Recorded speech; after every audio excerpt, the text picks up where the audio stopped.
രാഹുൽ ഗാന്ധിയും നരേന്ദ്രമോദിയും പാർലമെന്റിൽ പ്രസംഗിക്കുകയുണ്ടായി. രണ്ട് പ്രസംഗങ്ങളും എന്താണ് അവശേഷിപ്പിക്കുന്നത്? ആരാണ് വിജയി? അമേരിക്കയിൽ നടക്കുന്ന സംവാദം പോലെ മുഖാമുഖം നടക്കാത്തത് കൊണ്ട് ഒരേ സമയത്ത് ഒരു വിഷയത്തിൽ ഒരാൾ എങ്ങനെ പ്രതികരിക്കുന്നു എന്ന് വിലയിരുത്താൻ കഴിയില്ല.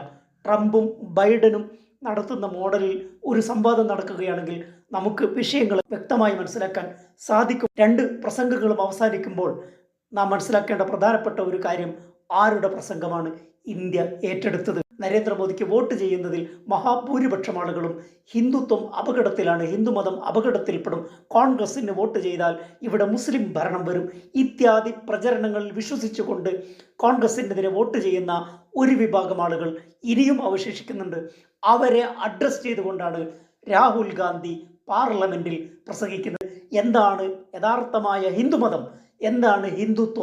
ഈ ഒരു ഡിസ്കോഴ്സ്, ഈ പറയുന്ന സംവാദം പാർലമെന്റിലും പുറത്തും വികസിപ്പിക്കാൻ രാഹുൽ ഗാന്ധി പരിശ്രമിക്കുന്നു. ശ്ലാഘനീയമായ കാര്യമാണ്. കേരളത്തിൽ സവിശേഷമായി ഹിന്ദുത്വ ഏതാണ്, BJP എന്താണ്, RSS എന്താണ്, ഹിന്ദു എന്താണ്, ഇത് വ്യക്തമായി മനസ്സിലായ കാര്യമാണ്.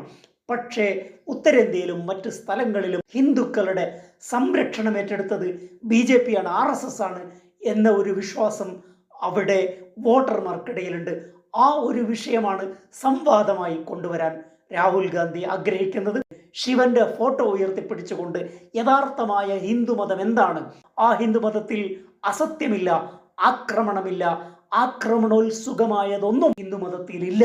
24 മണിക്കൂറും ഹിന്ദുവാണെന്ന് വാദിക്കുന്ന നിങ്ങൾ എപ്പോഴും സംസാരിക്കുന്നത് ഹിംസയാണ്, അസത്യമാണ്, ആക്രമണമാണ്. RSSന്റെ വെറുപ്പിന്റെയും വിദ്വേഷത്തിന്റെയും രാഷ്ട്രീയത്തിന്റെ അടിത്തറയിളക്കുന്ന വാദമാണ്. രാഹുൽ ഗാന്ധി ഉയർത്തിയ സംവാദം ഇതാണ്: ഒരു മതവും ആക്രമണം പഠിപ്പിക്കുന്നില്ല, എല്ലാ മതങ്ങളെയും സമഭാവനയോടെയും തുല്യതയോടെയും കാണണം, സത്യത്തിന് വേണ്ടിയും അഹിംസക്ക് വേണ്ടിയും നിലകൊള്ളുക, നിങ്ങൾക്ക് ആരെയും ഭയപ്പെടുത്താൻ കഴിയില്ല. രാജ്യസഭയിലും ലോകസഭയിലും ഉയർന്നു കേട്ടത് അവരുടെ പെൻഡപ്പ് ഫ്യൂരിയാണ്, അടക്കിപ്പിടിച്ച രോഷമാണ്. മോദിയുടെ പ്രഭാഷണം 2 മണിക്കൂർ നീളുമ്പോഴും MP-മാർ മുദ്രാവാക്യം വിളിച്ചുകൊണ്ട് ഉച്ചസ്ഥലം പ്രഖ്യാപിക്കുന്നത് നരേന്ദ്രമോദിയെ ഞങ്ങൾക്ക് ഭയമില്ല. ആ നീണ്ടു നിൽക്കുന്ന മുദ്രാവാക്യങ്ങളുടെ അർത്ഥം ഇതാണ്: നരേന്ദ്രമോദിയെ ഞങ്ങൾ ഭയക്കുന്നില്ല. നരേന്ദ്രമോദി അഗ്രസീവായി സംസാരിക്കാൻ ആഗ്രഹിച്ചിട്ടുണ്ടെങ്കിലും അദ്ദേഹത്തിന് സാധിക്കാത്ത വിധം രാഷ്ട്രീയ സാഹചര്യം ആകെ മാറി മറിഞ്ഞിരിക്കുകയാണ്. ഹിന്ദു മതത്തിനെതിരെ രാഹുൽ ഗാന്ധി പ്രസംഗിച്ചു തുടങ്ങിയ വാദങ്ങൾ ഇന്ത്യ സ്വീകരിക്കുന്നില്ല. രാഹുൽ ഗാന്ധിയുടെ പ്രസംഗം കഴിഞ്ഞ ഉടനെ കിരൺ റിജ്ജു ഒരു വാർത്താ സമ്മേളനം നടത്തിയിരുന്നു.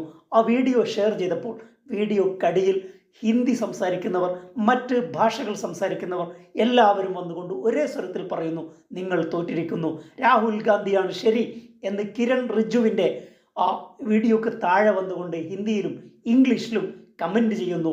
നിങ്ങൾ പറയുന്നത് തെറ്റാണ്, രാഹുൽ ഗാന്ധി പറഞ്ഞതാണ് ശരിയെന്ന് വ്യക്തമായ സന്ദേശം കേന്ദ്രത്തിന് നൽകിക്കൊണ്ടിരിക്കുകയാണ്.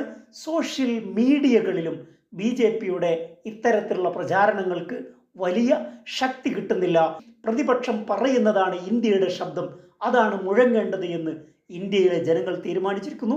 അത് അവഗണിച്ചുകൊണ്ട് നരേന്ദ്രമോദി മുന്നോട്ട് പോവുകയാണെങ്കിൽ ബഹുമിത്ര പറഞ്ഞതുപോലെ 18ാം ലോകസഭയിൽ നരേന്ദ്രമോദിയുടെയും BJPയുടെയും ഭരണപരമായ അന്ത്യം കുറിക്കപ്പെടും. അതിൻ്റെ തുടക്കമാണ് പാർലമെന്റിലും രാജ്യസഭയിലും നാം കണ്ടത്. പ്രതിപക്ഷം പോരാട്ടത്തിന് ഉറച്ചിരിക്കുന്നു.